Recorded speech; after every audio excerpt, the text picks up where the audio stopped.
Alors pour ce Shabbat, nous lirons la Sidra de Lech Lecha. Et j'aurais voulu vous parler d'un Midrash qui est très étonnant.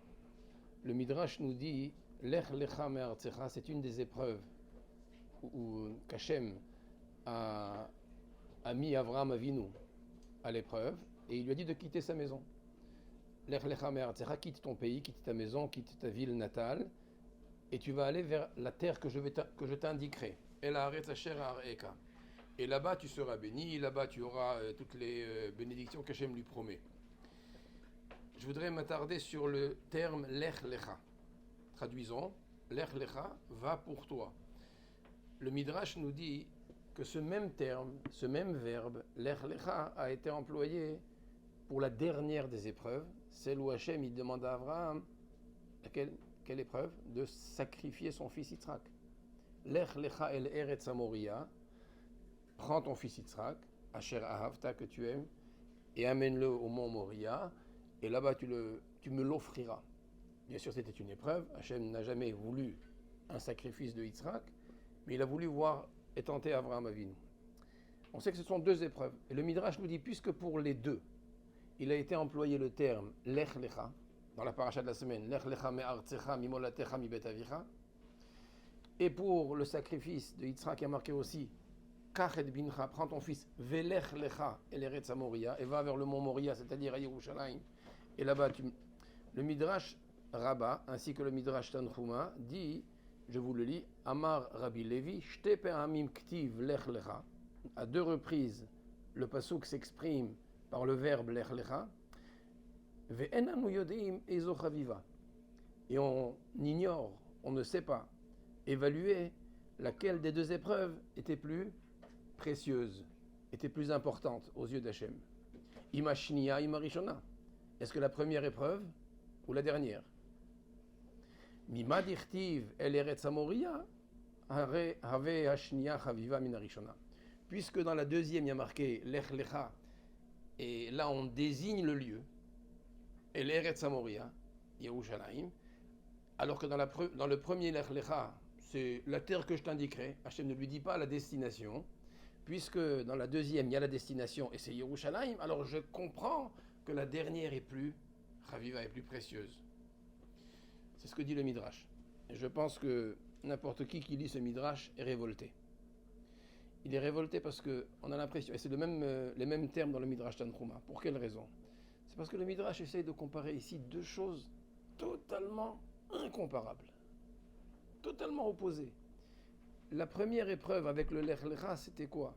C'est Hachem dit à Abraham, voilà, tu es dans un pays où il y a de l'idolâtrie, dans ta maison on adore les idoles, tu as reconnu que je suis Hachem unique, etc. Donc va maintenant vers le pays que je t'indiquerai. C'est-à-dire Hachem demande à Abraham Avinu de déménager de chez lui.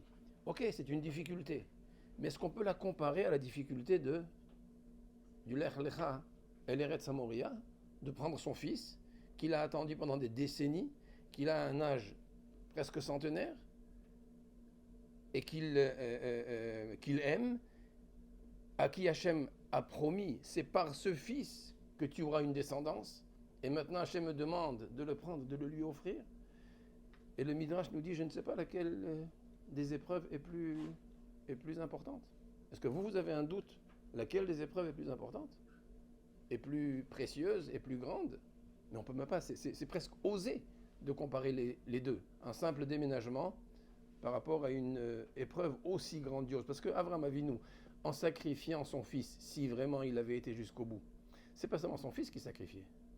Il sacrifiait sa personne. Il sacrifiait toute son œuvre, toute l'œuvre de sa vie. Toute sa vie, il a lutté contre l'idolâtrie. Et comment est-ce qu'il a réussi à convaincre et à faire des convertis? Comment est-ce qu'il a converti les païens à devenir des personnes croyant en un Dieu unique? C'est parce qu'il leur a dit, mais Dieu, il est les sacrifices humains. Cessez vos abominations. Avraham Avinu va maintenant faire exactement la même chose qu'il avait reproché à toute la génération de ne pas faire. Il sacrifiait son fils, il sacrifiait sa carrière, si je puis dire. Il sacrifiait toute sa croyance, tout ce qu'il était. Avraham le chesed. Et le Midrash s'amuse à me dire, je ne sais pas, lequel Lech Lecha est est plus important.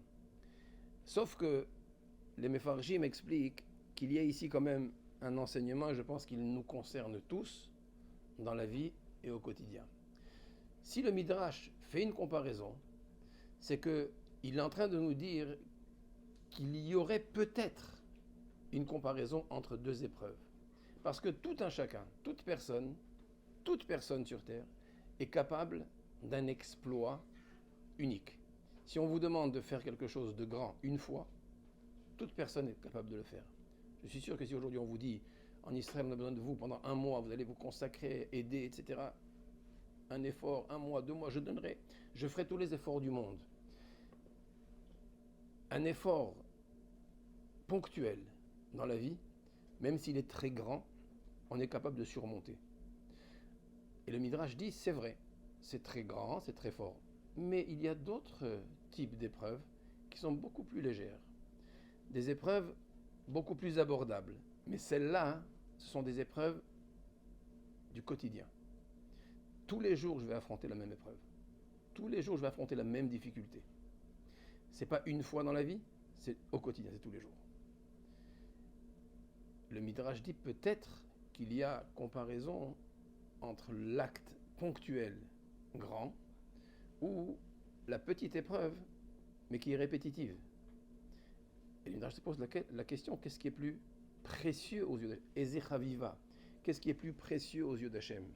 Alors c'est sûr que si on le traduisait par rapport à notre engagement, on va voir des gens par exemple qui pendant le jour de Kippour sont capables de rester debout toute la journée.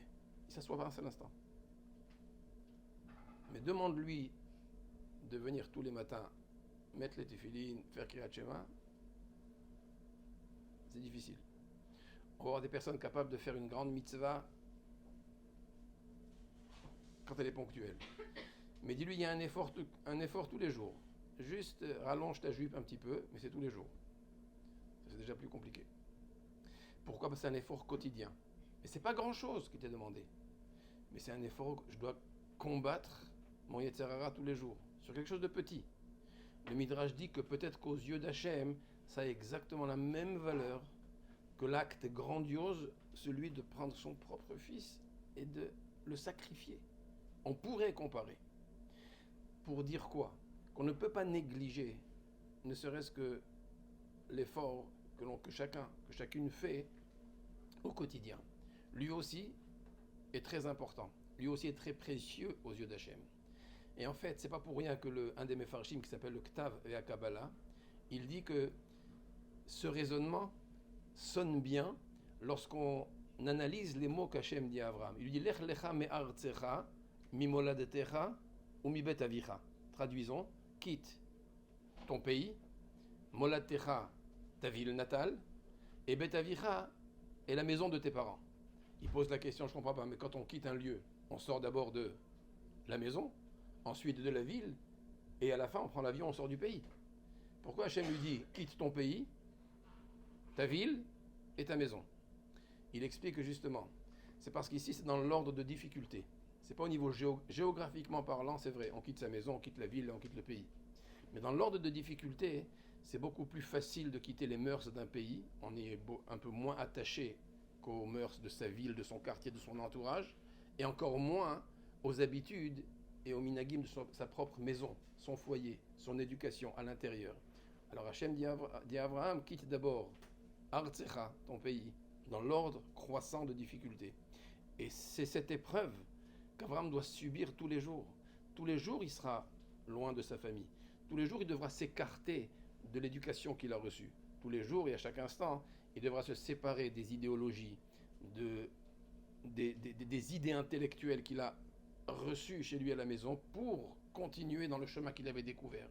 Et cette épreuve, le Midrash dit, elle est peut-être aussi grande que l'épreuve de la Hakeda, du sacrifice de Yitzhak.